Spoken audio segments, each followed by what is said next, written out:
Guys, for today's video, siguro couple of days already passed na ipapublish ko to. But gusto kong i-share sa inyo yung recent na changes and update na nangyari kay C-Bank. More specifically kay C-Bank Credit. Okay, so nung una, kala ko na tipong ako lang. Well, it turns out, parang isang batch ang nabigyan ng update about C-Bank Credit. So kung gusto nyo malaman kung ano to, samahan nyo ako, pag-usapan natin yan, sit back and let's discuss. Coming right up.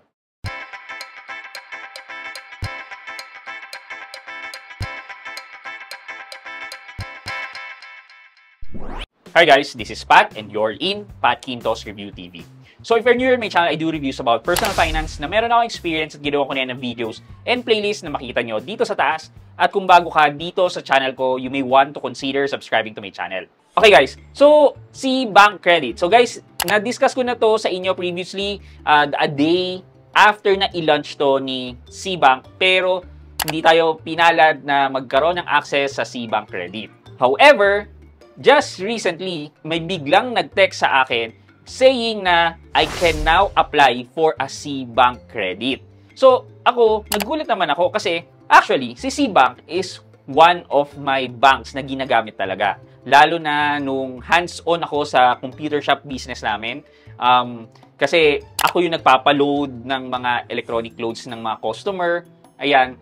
Sabi ko, mas okay gamitin si C-Bank dahil nga may discount yung kanyang electronic load. So, talagang ginagamit ko si C-Bank, hindi lang naman pang load. Siya din ang ginagamit ko for my monthly expenses. Kasi, si C-Bank lang ang may pinakamataas na interest sa kanilang savings at 4.5% up to 450,000. O diba, saan ka pa makakita niyan? And daily crediting. Talaga mai-engganyo ka mag-ipon kay C-Bank. Kasi diba, kunyari, kikita ka ng 5 pesos, 10 pesos a day from just the interest, diba? Parang wala kang ginagawa, nakalagay lang yung pera mo dyan, kumikita. So, ganun yung naging storya sa atin. So, talagang yung monthly expenses ko nakalagay kay C-Bank. However, nung dumating na si Own Bank, well, I shifted from C-Bank to Own Bank. So, more or less, wala nang ganung karaming transaction ang nangyayari sa aking C-Bank account. Kaya, hindi na rin ako hopeful na magkaroon ng access sa C-Bank Credit. Well, lo and behold, they invited me to apply for a C-Bank Credit. Okay, so pakita natin sa inyo. So, ayan, login tayo. Ayan, kung makita nyo, walang available balance yung aking C-Bank account. 450 pesos. Pero kung mapapansin nyo, yung total earnings ko, interest ko, umabot na ng 2,000, di ba? So, bibigyan ka nila ng 2,000 nang nandun lang yung pera mo, di ba? Saan ka pa, di ka makakapulot ng 2,000 sa kalsada? Yun na nga, nagkaroon na ng icon dito na C-Bank Credit. And then sa ilalim, merong C-Bank Credit. Ayan, unlock a credit limit up to 100,000 and then apply now. Ayan, sabi unlock a credit limit of up to 100,000, activate your account for free by checking and clicking apply now. Tapos may sample loan calculator and then yung benefits niya, ito daw. Easy application with no fiscal documentation required, instant cash to your C-Bank account, fixed monthly add-on interest of 2.95% and zero processing fee. Yun ang maganda.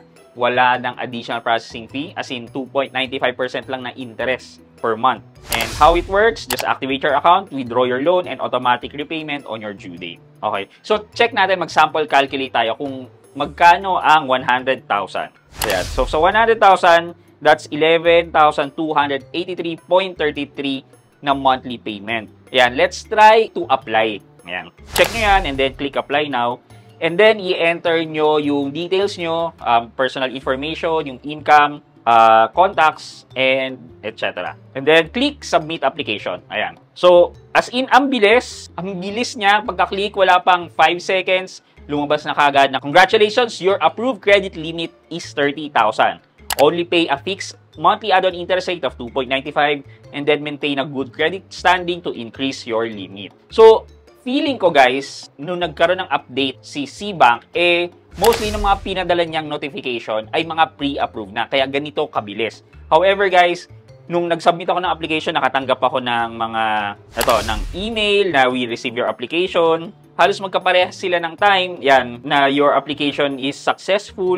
So, i-calculate natin itong 30,000 pesos na kunin natin sa 12 months. Okay, so sabi dito, sa 30,000 pesos daw, 3,385 daw ang babayaran natin monthly. Open natin yung calculator, 3,385 times 12, lalabas na 40,620. I-subtract natin yung 30,000 pesos. Yan. And then, i-divide natin yung 30,000 pesos. Ayan. Lumalabas na 35% per annum ang interest rate. So, para malaman natin kung tama ba na 2.95, i-divide natin to by 12. So, lumalabas na 2.95% nga per month ang interest na china-charge kay C-Bank Credit. So, ito, for example, kukunin ko yan 12 months, and 2.95%, then monthly installment, and then, ang due date ko daw ay 11th of every month.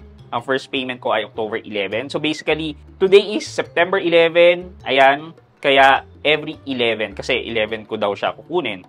So, nandito yung schedule ng payments. Ayan, pare-parehas naman sila. Tapos, amount to be received ay 29,775. Bakit? Well, processing fee, 0. Pero ang documentary stamp tax ay may bayad. Siyempre, kasi tax to, babayaran natin to sa gobyerno. Kaya sasubtrakan pa tayo ng 225. O that's 0.75%. So, that's less than 1%.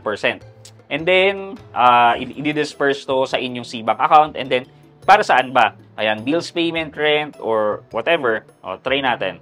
Then next. So, ito, confirmation of loan withdrawal, 12 months. As in, pares lang naman. And then, when you click agree, and then click confirm, ipaprocess na. Pasensya na, hindi ko may papakita sa inyo kasi hindi ko naman po kailangan ng additional loan. Baka pag kinailangan ko, dun ko na lang po i-avail. So far, so good. Masaya ako na kahit wala na ako masyadong activity sa aking C-Bank account, nagkaroon pa rin ako ng access sa C-Bank Credit. However guys, I must say to everyone na hindi ibig sabihin na nagkaroon kayo ng C-Bank Credit ay hindi na rin siya mawawala. So, possible din na mawala yan kahit hindi nyo siya ginagamit. Okay, for our question of the day, sa tingin nyo ba itong C-Bank Credit is a good deal at 2.95% per month or around 35.4% per annum versus sa mga available na meron kayo like Mabilis Cash, One Hand, Digito, etc. Let me know sa baba kung mas okay sa inyo mag C-Bank Credit na lang versus sa mga One Hand, Ola, etc. Yun lamang po for today's video, but before we end this video, mag-shoutout po muna tayo at shoutout kay Mark Angelo Galopez. Sabi niya, thank you Sir Pat, pa-shoutout naman po, Godspeed.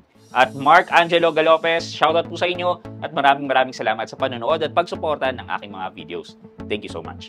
I hope you like this video, leave a thumbs up, and if not, wala nang problema dyan, but continue to support me by subscribing to my channel by clicking the subscribe button and also the bell button sa tabi ng subscribe para mag-receive kayo ng latest notification sa lahat ng upload ko. Again guys, this is Pat Quinto and you're in Pat Quinto's Review TV. Bye-bye!